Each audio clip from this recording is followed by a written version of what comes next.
Thank you, Mr. Chairman. Senator Hyde-Smith. Thank you, Mr. Chairman.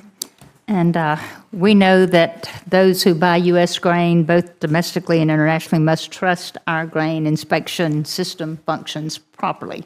We know how important that is, and I certainly appreciate all of you willing to testify today and give us some insight on that.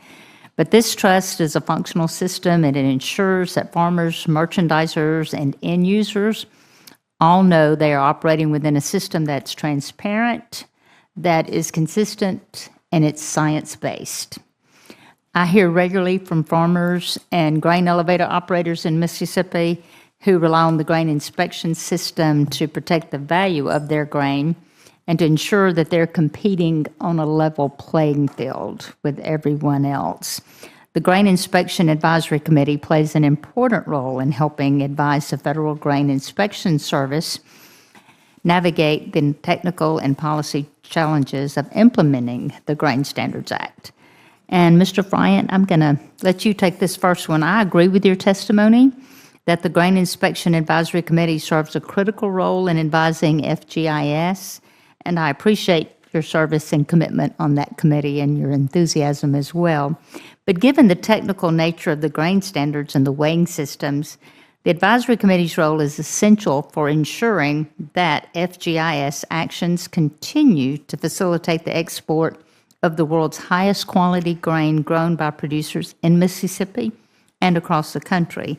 Are there any recommendations you might make to improve how FGIS incorporates the advice and counsel by the Advisory Committee into the agency's decision-making process? Is there something that you would like to suggest today while you have our attention that we can listen to you on?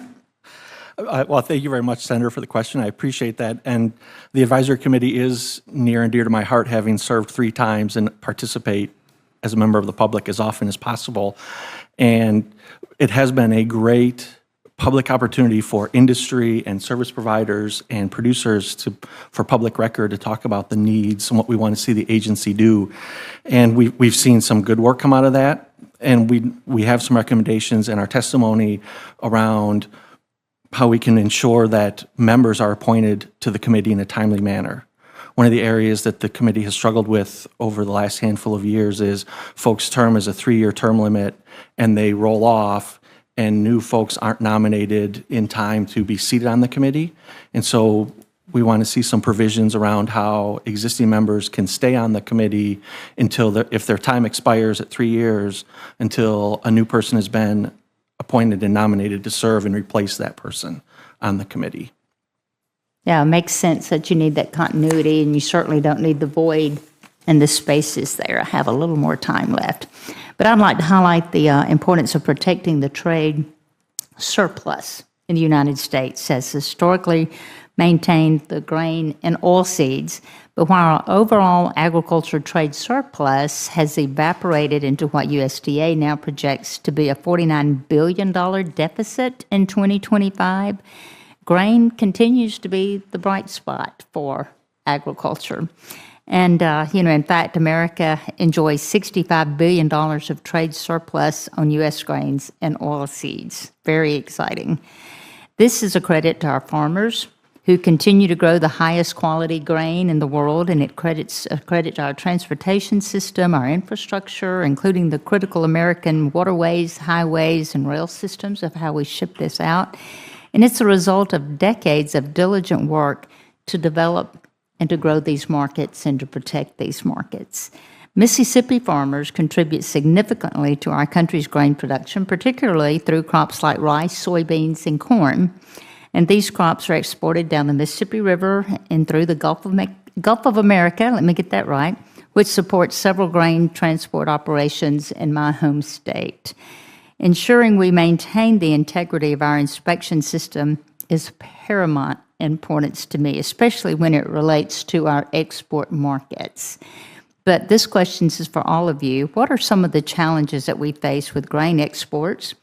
And what can we do in the Grain Standards Act's reauthorization to help overcome those challenges? If I'm a little bit over, but if you guys are allowed to answer that right now. Thank you for that question. One of the things that you'll likely hear each of us talk about is the need for developing technology. And one of those reasons is down at the exports, the port locations, there's not consistency of the volume that there used to be. I remember when I was younger, we would have, it was always harvest time at harvest time. We had to staff up for that, and then usually there was natural attrition, and then you'd get through the summers. Well, because of just how the market has changed, there are a lot of ups and downs as far as volume. And one thing that we really think could help in that and maintaining consistency is bringing forth more technology within the grain inspection system so that we can rely on this technology and more consistency among people. So that's something that we think could really help. Thank you.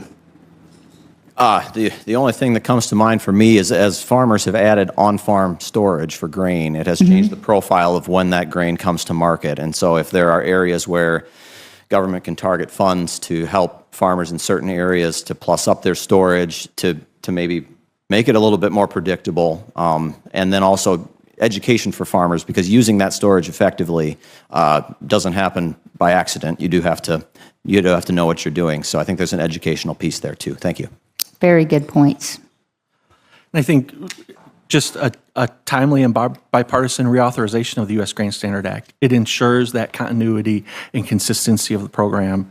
And then to agree with my co-witness, Ms. McKesh, we've talked about it for a couple years now, technology. What technology can we adapt and adopt for grain grading? I think it's paramount. What kind of technology are you referring to? So, and I might defer to Kia, but we've been looking at a lot of different possibilities, but I think the biggest one, and frankly, I've been hearing about it since the first day I walked into Cargill over 20 years ago, and it's visual imaging technology, to be able to look at a grain sample and say, what's the level of damage? Gotcha. Yeah, very important, and it could be. Senator Cindy Hyde-Smith emphasized the importance of maintaining trust in the U.S. grain inspection system, both domestically and internationally.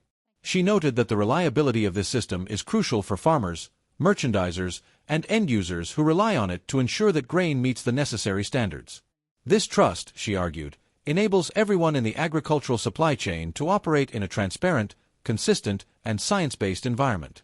The senator highlighted that this system is essential to the competitiveness of U.S. grain producers, particularly in Mississippi, where grain farmers depend heavily on the integrity of the inspection process.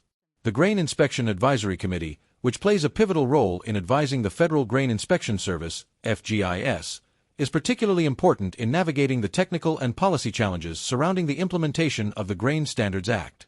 The committee's expertise ensures that FGIS actions continue to protect the U.S.'s reputation for producing the highest quality grain, benefiting producers from Mississippi and other grain-growing regions across the country. Mr. Bryant, who has served multiple terms on the advisory committee, discussed the crucial role the committee plays in maintaining the effectiveness of the grain inspection system. He acknowledged that the committee has had challenges, particularly with delays in appointing new members when current members' terms expire. He suggested that provisions should be made to allow members to remain on the committee until new appointments are finalized, ensuring that there is no disruption in the continuity of expertise. Senator Hyde-Smith took the opportunity to emphasize the importance of protecting the U.S. agricultural trade surplus. While the overall agricultural trade surplus in the U.S. has been diminishing, grain continues to be a bright spot, with a $65 billion trade surplus in grains and oilseeds. This success is attributed to U.S. farmers who grow the world's highest quality grain and the infrastructure that supports their efforts, including American waterways, highways, and rail systems. She also acknowledged the critical role that Mississippi farmers play in this trade, especially in crops like rice, soybeans, and corn, which are exported via the Mississippi River and Gulf of Mexico. The senator raised a question about the challenges facing grain exports, particularly regarding inconsistent volumes at port locations. She emphasized the need for the reauthorization of the U.S. Grain Standards Act to address these challenges.